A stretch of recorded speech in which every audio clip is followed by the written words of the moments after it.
ఓర్పు సహనం ఉండాలన్నది పుడమే చూసి నేర్చుకో.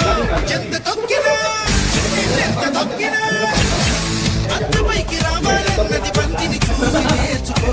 నేర్చుకున్నది పాటించి ఓర్చుకుంటూ పనులే చెయ్యి. మీదే నాపై చెయ్యి. నవ్వేవాళ్ళు నవ్వని, ఏడ్చేవాళ్ళు ఏడ్వని, పొగిడేవాళ్ళు పొగడని, తిట్టేవాళ్ళు తిట్టని. పూలే నీపై చల్లని, రాళ్ళే నీపై రూపని, ఎత్తుకు నిన్నెగరయ్యని, కోతులు నీకై తీయని.